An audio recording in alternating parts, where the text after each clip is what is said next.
ओवैसी के अलग से चुनाव लड़ने और इन्हीं क्षेत्रों के 20-24 सीटों पे चुनाव लड़ने का सीधा सीधा फायदा मिल रहा है। 24 में से 5 सीट वो जीत करके आए हैं और इस क्षेत्र की जो सीटें हैं 24 को, इनमें से 14 सीटें यानी 10 सीटें जो है इनसे छटक रही है। अब इसके साथ साथ जो इस समीकरण में एक और महत्वपूर्ण बात जो सामने नजर आती है वो ये है कि पिछले चुनाव, लोकसभा चुनाव, इन सभी के परिणाम को अगर देख लिया जाए तो उन परिणामों में किस क्षेत्र में किसकी बढ़त ज्यादा है और कहाँ कितनी मेहनत करने की जरूरत है, ये सारा डाटा अब के पास है। तैयारी है वो अधूरी है महागठबंधन की। इस तैयारी को और पूरा करने के लिए क्या करना पड़ेगा, कुमार के साथ साथ एनडीए गठबंधन को बिहार की सत्ता से बाहर करने के लिए वो प्लानिंग बना रहा है। आप चिराग पासवान को ले लीजिए, मुख्यमंत्री के प्रबल दावेदार हैं। भारतीय जनता पार्टी में कई चेहरे हैं, आधा दर्जन चेहरे हैं। इसके बाद उपेंद्र कुशवाहा की बात कर लीजिए। नोरमा ग्रुप, जो सोचता है वो करता है, आपके अपने सपनों का आशियाना। नमस्कार, मैं विकास सिंह राजपूत और आप देख रहे हैं इनसाइड स्टोरी। इनसाइड स्टोरी में बिहार की राजनीति में कुछ बड़ा होने जा रहा है और ये नीतीश कुमार के साथ होगा और नीतीश बाबू को चित करने का जो प्लान है वो रेडी हो गया है। मास्टरमाइंड कौन है इसका पता लगाया जाएगा और इसके साथ खबर के साथ हमारे साथ बाबा जुड़े हैं जो इनसाइड स्टोरी में सब कुछ साफ कर देंगे कि नीतीश कुमार को खत्म करने की बिहार में कोशिश कौन कर रहा है और कौन है वो जिसके लिए नीतीश कुमार डरे हुए हैं बिहार में आने से। तो सीधा इनसाइड स्टोरी में हम बाबा से जुड़ते हैं। बाबा, नीतीश कुमार को डराने की कोशिश की जा रही है, खत्म करने की कोशिश की जा रही है? विकास, किसी भी खेल को जब आप गंभीरता से देखिएगा उसमें कुछ प्लेयर होते हैं जो बहुत टीम का एकदम जान होते हैं। किसी भी खेल में देखिएगा जो की प्लेयर होते हैं, जैसे फुटबॉल में भी आप देखिएगा बिल्कुल बाबा कि डिफेंडर होता है जो गोल होने नहीं देता है, ऑफेंडर होता है जो गोल करता है, और मिडिल वाला जो होता है वो दोनों के बीच की कड़ी होता है जो गेंद इधर नहीं जाने देता है और आगे गेंद पास करता है। यानी ये पूरी टीम मिल करके काम करती है। लेकिन खास करके की प्लेयर की बात करें तो आप देखिएगा कि कल ही आईपीएल का फाइनल मैच खत्म हुआ। एक प्लेयर के आउट होते ही, श्रेयस अय्यर के आउट होते ही ये बात मान गई थी रॉयल चैलेंजर बेंगलुरु कि वो मैच में खत्म आ गई है। जैसे ही श्रेयस अय्यर को विकेट गिरा वैसे ही उसको लगा कि अब हम टीम में आ गए हैं और हम मैच जीत जाएंगे, क्योंकि श्रेयस अय्यर ने जिस तरह से प्रदर्शन किया था वो कांस्टेंट प्रदर्शन था और कॉन्स्टेंटली आपने देखा होगा कि हर मैच में स्कोर करते गए। कई मैचों में तो वो आउट भी नहीं हुआ है। ये होता है गेम का। अब ऐसे में जो बिहार में गेम होने वाला है, बिहार में जो फाइनल मैच खेला जाना है बिहार का मैच, उस मैच के लिए नीतीश कुमार तैयारी तो बहुत सारी कर रहे हैं। एक तो उनको अपने लोगों से निपटना है, क्योंकि एनडीए गठबंधन के भीतर जो माहौल बना हुआ है वो आप देख ही रहे होंगे। नीतीश कुमार को लेकर के कोई कह रहा है कि यही मुख्यमंत्री बनेंगे, कोई कह रहा है इन्हीं के नेतृत्व में लड़ेंगे, तो कोई कह रहा है कि नीतीश कुमार को कितनी सीटें देंगे। ये सबसे बड़ा सवाल हो गया है। और इन सभी सवालों में जो दूसरा खेमा है वो नीतीश कुमार कैसे कमजोर होंगे और नीतीश कुमार के कमजोर होने से एनडीए गठबंधन पर कैसे छाप डाला जाएगा, कैसे एनडीए गठबंधन को सत्ता जाने से रोका जा सकेगा, उसकी तैयारी शुरू कर चुके हैं। लेकिन बाबा, इसमें नई खिलाड़ियों की जो एंट्री हो रही है वो काफी अहम हो जाएंगे बिहार की राजनीति में। जो नए खिलाड़ी आ रहे हैं वो किसके तरफ जाएंगे? हाँ, अब नए खिलाड़ियों की जो बात आपने की तो आपको पता है कि नाराजगी किससे होती है। घर का मालिक जो होता है, मुखिया होता है ना, नाराजगी उसी से होती है। आपने देखा होगा घर में अगर खाना बन रहा हो और दाल में नमक ज्यादा हो या दाल घट जाए तो उसका सीधे सीधे जिम्मेवार बनाने वाला नहीं, मालिक होता है कि वो ला कर दिया नहीं होगा। ऐसी स्थिति में जो सारे जो तीर के निशाने हैं वो नीतीश कुमार की तरफ है। चाहे वो सत्ता में बैठे लोग उनके साथी हों, का भी निशाना नीतीश कुमार है, और विपक्ष के तो इनके निशाने पर तो हैं ही। अब सबसे बड़ी बात ये हो गई है कि 2020 में एक ऐसा अवसर आया था जिसमें सबको ये पता चल चुका है कि नीतीश कुमार को कमजोर करने का तरीका क्या है। चिराग पासवान को आगे करके भारतीय जनता पार्टी ने अपना ग्राफ तो बढ़ा लिया लेकिन नीतीश को कमजोर करा लिया। कभी कभी होता है मैच में क्या कि आप फाइनल में अगर चाहते हैं कि जिस टीम के साथ आपको फाइनल खेलना है अगर वो टीम मजबूत है, बाबा, क्योंकि सेमीफाइनल जब भी होता है तो 4 टीमों में होता है, तो आप कमजोर टीम के लिए मैच हार करके भी चाहते हैं कि कमजोर टीम के साथ वो खेलना पड़े कि हम फाइनल में पहुंच जाए। नीतीश कुमार को लेकर के ये तरीके कई तरह से याद किए गए हैं और जो पिछले 15 सालों में आइडेंटिफाई नहीं हुआ कि नीतीश को चित कैसे किया जा सकता है, तो नीतीश कुमार को कमजोर करके नीतीश कुमार को चित किया जा सकता है और उनकी सीटें कम करके। लेकिन उसके बावजूद भी नीतीश कुमार दोनों गठबंधन में भारी पड़े हैं जी। मुख्यमंत्री दोनों गठबंधन में इस 5 साल में रह चुके हैं वो जी। और अब एनडीए गठबंधन में है, तो एनडीए गठबंधन के लोग को ये मानना है, एनडीए गठबंधन में कई दल जो हैं, इसे आप देखिए, आप चिराग पासवान को ले लीजिए, मुख्यमंत्री के प्रबल दावेदार हैं। भारतीय जनता पार्टी में कई चेहरे हैं, आधा दर्जन चेहरे हैं। इसके बाद उपेंद्र कुशवाहा की बात कर लीजिए, वो भी मुख्यमंत्री के कंटेंडर हैं। माझी ऑलरेडी कह रहे हैं कि मेरा बेटा जो है सबसे ज्यादा पढ़ा लिखा है और वो भी बन सकता है। तो ये सभी परिस्थितियां घुमा करके नीतीश कुमार के कुर्सी तक की तरफ ही देख रही हैं। और विपक्ष में आप देख लीजिए तो आप आईपी गुप्ता की बात कर लीजिए, वो भी मुख्यमंत्री के कंटेंडर है। प्रशांत किशोर की बात कीजिए तो वो भी मुख्यमंत्री के हैं। तेजस्वी की बात कीजिए तो वो भी मुख्यमंत्री के कंटेंडर है। और कांग्रेस बार बार ये कह रही है कि मुख्यमंत्री का फैसला हम चुनाव में करेंगे, जिसमें एक दलित को मुख्यमंत्री उप मुख्यमंत्री बनाने की बात वो कर चुकी है। तो ये सभी परिस्थितियां घुमा फिरा करके कहीं ना कहीं नीतीश की तरफ जा रही हैं और उसकी तैयारी जो है वो शुरू हो चुकी है। अब इस तैयारी में आगे का स्टेप हम बताते हैं कि क्या होने वाला है। अब गठबंधन की जब बात हम करने निकले हैं, तो गठबंधन की बात करने के निकले हैं तो हम सीधे पहले हम पहुंचते हैं महागठबंधन की तरफ। महागठबंधन हर तरह से जो पिछली बार थोड़ी सी कमी रह गई थी उसको समाप्त करके और नीतीश कुमार के साथ साथ एनडीए गठबंधन को बिहार की सत्ता से बाहर करने के लिए वो प्लानिंग बना रहा है। उसके लिए आपको पता है कि पहले से उसके पास एक समीकरण बना हुआ है। तेजस्वी यादव के पास MOI समीकरण है, सामाजिक न्याय की बात जो है, और मलाहों की मलाहों का तो है ही, वो तो एक अलग एक्स्ट्रा जो उनके साथ जुड़ रहा है बोनस। लेकिन MOI समीकरण जो है वो लालू प्रसाद का टेस्टेड एंड ट्रायल समीकरण है।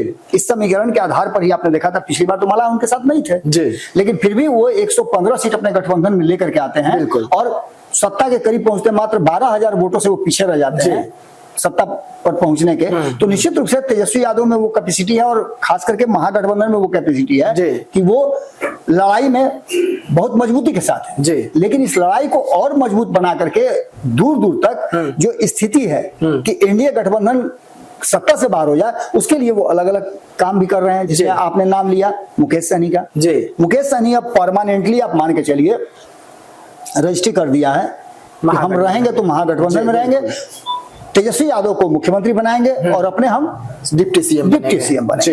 ये बात उन्होंने कर दी है। सीटों की बात भी हो गई है, सारी चीजें जो है लगभग फाइनल है और कांग्रेस को डराने के लिए भी एक बड़ा हथकंडा जो है कहीं ना कहीं तेजस्वी यादव के पास बना हुआ है। अब इन सारी परिस्थितियों के बाद भी, ये सब कुछ होते हुए भी, भारतीय जनता पार्टी और नीतीश कुमार की अगुवाई वाली एनडीए गठबंधन में जिस तरह से चिराग पासवान का ग्राफ बढ़ा है, जीतन राम मांझी बेहतर कर रहे हैं, उपेंद्र कुशवाहा का गुस्सा जो है, उनके लोगों का गुस्सा हो सकता है कि उभर करके इस बार सामने आ जाए, वो भी शक्ति प्रदर्शन कर रहे हैं। ये सारी चीजें घुमा फिरा करके विकास इस बात की तरफ इशारा कर रहा है कि अभी जो तैयारी है वो अधूरी है महागठबंधन की। इस तैयारी को और पूरा करने के लिए क्या करना पड़ेगा, तो दो ही कारण हो सकता है। अगर आपके पास 50 रुपया हो, मेरे पास 50 रुपया हो, तो या तो आपको 10 रुपया उधार किसी से लेकर के तब आपको 50 से ऊपर करना पड़ेगा, या हमारे 50 में से 10 खर्चा करा करके 40 करके तब आपका 50 पूरा करना पड़ेगा।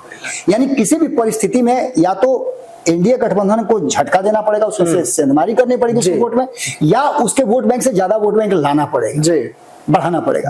तो उसके लिए एक तो आपने देखा होगा कि बराबर पलड़ा हो गया है। जितने सर्वे आए हैं उस सर्वे में 40% के आसपास ही दोनों आकर के टिके हुए हैं। कोई 41 है, कोई 42 है, तो कोई 42 होता है तो कोई 41 होता है, इसी के बीच में सब चल रहा है। यानी कि 20% जो वोट है वो वोट किधर जाता है, और अगर वो वोट छिटक जाता है तो वो वोट किसके तरफ जाएगा, इसको लेकर के सारा समीकरण गढ़ा जा रहा है। अब इसके साथ साथ जो इस समीकरण में एक और महत्वपूर्ण बात जो सामने नजर आती है वो ये है कि पिछले चुनाव, लोकसभा चुनाव, इन सभी के परिणाम को अगर देख लिया जाए तो उन परिणामों में किस क्षेत्र में किसकी बढ़त ज्यादा है और कहाँ कितनी मेहनत करने की जरूरत है, ये सारा डाटा अब आपके पास है। इस डाटा के हिसाब से आप समीकरण को गढ़ेंगे। बिल्कुल। तो इसमें जो 3 लोगों की बात हम कर रहे हैं उसमें सबसे पहला नंबर है AIMIM का। आपने देखा होगा अवैसी ने पिछले चुनाव में अगर वो 5 सीटें नीतीश कुमार और तेजस्वी यादव के बीच में लड़ाई होती तो या तो नीतीश कुमार को जाती तो नीतीश कुमार का ग्राफ बढ़ता, या फिर तेजस्वी यादव के पास जाती तो तेजस्वी यादव का ग्राफ बढ़ता। यानी कि वो 15 से 20 हो जाते, तो 20 हो जाते तो उनको 2 ही की कमी रह जाती ना, तो निश्चित रूप से उधर से घट के आता कोई बात। अब ऐसी स्थिति में ओवैसी की तरफ से ये जो प्रस्ताव रखा गया है, जिस प्रस्ताव में उन्होंने साफ साफ कहा है कि अगर, पहले तो उन्होंने क्या कहा था आपको पता है जी। पहले सीधे तौर पे उन्होंने कह दिया था कि हमारे जो वोट जो विधायक चोर हैं उनसे हम निपटेंगे जी। इस बार 5 नहीं बल्कि 25 विधायक जिता करके हम लाएंगे और बिहार की सत्ता में हम अपनी भागीदारी बिल्कुल बनाएंगे। बिल्कुल। इसके बाद उनकी पार्टी की तरफ से जो बयान आया वो ये आया कि अगर तेजस्वी यादव को वास्तव में जी एनडीए गठबंधन को सत्ता से बाहर करना है तो उसके लिए वो सोचे समझे और एक पटरी पर आकर के मुस्लिम वोटों का ध्रुवीकरण नहीं हो, बिखराव नहीं हो, उसके कारण हम एक पटरी पर आ सकते हैं जी। यानी सीधा उन्होंने ऑफर दिया और ये ऑफर कहीं ना कहीं तेजस्वी यादव के लिए बेहतर भी होगा, क्योंकि आप देखिए कि कांग्रेस लगातार उनको परेशान कर रही है, अलग अलग तरह के बयान दे रही है, दिल्ली में बैठक कर रही है। कांग्रेस अगर रहती भी है तब भी ओवैसी के आने से फायदा महागठबंधन को होता है, क्योंकि मुस्लिम वोट जो है बिखराव जो हो रहा था उस बिखराव को रोका जा सकता है। वक्फ बोर्ड के मामले पर मुस्लिम समाज बड़ी नाराज चल रहा है महागठबंधन एनडीए से, और ये महागठबंधन के लिए बेहतर पोजीशन होगा। दूसरी सबसे महत्वपूर्ण बात, ओवैसी के बाद एक और शख्स है आईपी गुप्ता। आईपी गुप्ता का वोट आपको पता है कि किसको जाता था। आईपी गुप्ता का वोट अब तक जो है एनडीए के पास रहता था, नीतीश कुमार को खुलेआम वोट देते थे क्योंकि उन्होंने इस समाज को आरक्षण दिया था। लेकिन वही आरक्षण छीन जाने के बाद से ये काफी नाराज है आईपी गुप्ता, और आईपी गुप्ता की नाराजगी 20-22 लाख वोटों को तो अगर वो तोड़ के ले जाते हैं तो ये वोट अगर महागठबंधन की तरफ जाता है तो निश्चित रूप से आप समझ सकते हैं कि महागठबंधन मजबूत होगा। तो दूसरे शख्स आईपी गुप्ता हैं जो दिल्ली में लगातार मीटिंग चल रही है। एक शख्स अगर AIMIM चला जाता है राजद के साथ तो दूसरा शख्स जो है वो कांग्रेस के साथ खड़ा है, यानी यहाँ भी पलड़ा बराबर हो जाता है। अब तीसरे शख्स की तरफ हम आते हैं प्रशांत किशोर, जो इस बार के चुनाव में बहुत सारा अंतर पैदा करने वाले हैं। और प्रशांत किशोर जब अंतर पैदा करेंगे तो निश्चित रूप से आप समझिए कि ये लड़ाई और दूसरे तरफ शिफ्ट करेगी। सबसे बड़ी बात है कि शाहाबाद के क्षेत्र में 22 सीटें हैं।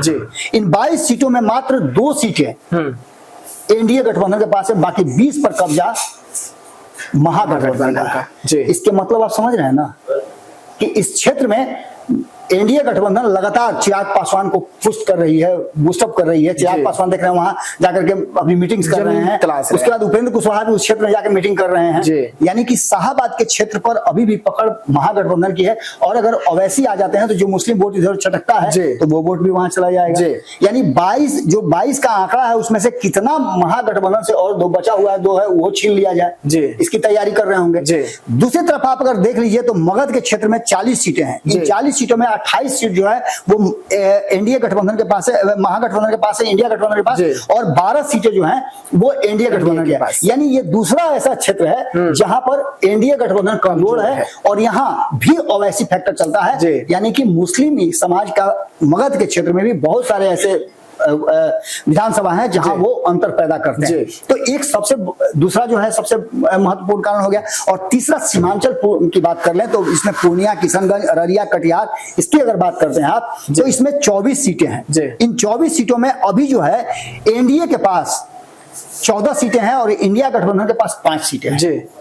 ये सबसे बड़ा ट्विस्ट है। और ये कारण क्यों हुआ है आपको पता है। ओवैसी के अलग से चुनाव लड़ने और इन्हीं क्षेत्रों के 24 सीटों पर चुनाव लड़ने का सीधा सीधा फायदा मिल रहा है। 24 में से 5 सीट वो जीत करके आए हैं, और इस क्षेत्र की जो सीटें हैं 24 को, इनमें से 14 सीटें यानी 10 सीटें जो है इनसे छटक रही है। 5 तो ओवैसी के पास है और बाकी के लोगों के पास 5 है। सीधी तौर पर ये 24 सीट टारगेट पर है, और ये 14 सीट अगर ओवैसी के आने से पलट जाता है, क्योंकि 24 ही नहीं, इसके अलावा आप देख लीजिएगा तो मिथिलांचल के क्षेत्र में भी ये असर करेगा। सीधी तौर पे आप देख सकते हैं कि नीतीश कुमार को चित करने वाला जो प्लान है वो पूरी तरह से रेडी हो गया है। और इसका मास्टरमाइंड कौन है? अवश्य तेजस्वी। तो निश्चित रूप से इसका मास्टरमाइंड जो है वो ये 3 लोग हैं। इनको भी पता है, प्रशांत किशोर को भी पता है कि अगर लड़ाई दोनों पक्ष में होगी, सीधी लड़ाई होगी, तो उसमें उनको फायदा हो सकता है और वो अंतर पैदा कर सकते हैं। तो ऐसी स्थिति में ये बात आप मान के चलिए कि 3 लोग जो हैं वो खेल भंडोल कर सकते हैं, या फिर जो हम बार बार कह रहे हैं कि हंग असेंबली होगी, इसकी स्थिति पैदा हो सकती है। लेकिन प्रशांत किशोर की बात करें तो प्रशांत किशोर के जो उपचुनाव हुआ उसमें प्रदर्शन अच्छा नहीं रहा। देखिए आप उस हिसाब से कह रहे हैं कि प्रदर्शन अच्छा नहीं रहा, लेकिन जो पहली बार चुनाव में उतरता हो और लगभग 10,000 के आसपास हर बूथ पर एवरेज वोट लेके आता हो, उसको आप प्रदर्शन कैसा कहिएगा? मिला जुला करके तो प्रदर्शन उसी लायक था। अगर प्रशांत किशोर नहीं उतरते तो आपको लगता है कि क्या जो सीटें पारंपरिक चल रही थी वो सीटें बेलागंज की सीट हार जाते? ऐसा तो लग नहीं रहा था। लेकिन प्रशांत किशोर जाकर के वहां अंतर पैदा किए ना, 20 से 22,000 वोट, 25,000 वोट लेकर के आए। तो ये सभी परिस्थितियां कहीं ना कहीं घुमा फिरा करके इस बार के चुनाव में, और लोग चाहते भी हैं कि हमारे पास विकल्प आए, और अगर इन सबके बावजूद एक विकल्प बन जाता है और ये गठबंधन मजबूत होते हैं, क्योंकि अभी सीट शेयरिंग का समझौता नहीं हुआ है, तो अभी परिस्थितियां जो है उसके आधार पर हम बता रहे हैं। लेकिन सीट शेयरिंग के समझौता के बाद क्या होगा, किस तरह की परिस्थितियां बदलेंगी, ये अभी देखना बात। लेकिन बाबा, बिहार का चुनाव नजदीक है, बस चंद महीने बाकी है। तीसरे मोर्चे की भी बात हो रही है। अगर आईपी गुप्ता और ओवैसी की नहीं बन पाती है महागठबंधन में, तो क्या तीसरे मोर्चे की ओर जाएंगे? तो कितना फायदा होगा इस तीसरे मोर्चे को, या एनडीए को घाटा, और या महागठबंधन को? देखिए, हर चुनाव में एक मोर्चा अलग से बना रहा है जी। इस बार भी तीसरे मोर्चे की कल्पना की जा रही है, लेकिन तीसरे मोर्चे का स्वरूप कैसा होगा हम उसके बाद उस पर विश्लेषण कर सकते हैं। लेकिन एक संभावनाओं पर आपने बड़ा अच्छा पॉइंट कहा, तो उन संभावनाओं पर हम एक विश्लेषण जरूर करेंगे कि अगर तीसरा मोर्चा बनता है तो उसकी परिस्थितियां क्या होंगी और कौन कौन उस तीसरे मोर्चे में अंतर पैदा कर सकता है। हम निश्चित रूप से इस पर एक विश्लेषण जरूर करेंगे।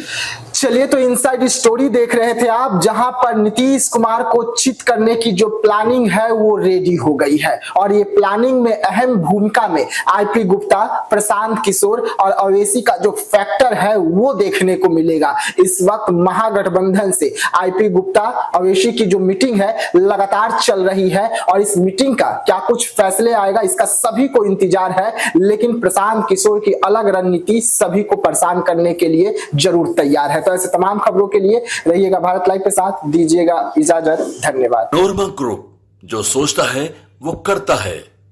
अगर ये वीडियो पसंद आई और वह बिहार के राजनीति और बिहारियत से सरोकार रखेनी तो सब्सक्राइब बटन दबा के चैनल के सब्सक्राइब कर ली। ओजे एगो घंटी बा, ओकरा बटन दबा देला से कुल सटीक और मारक खबर रुआ मुफ्त में मिल जाई।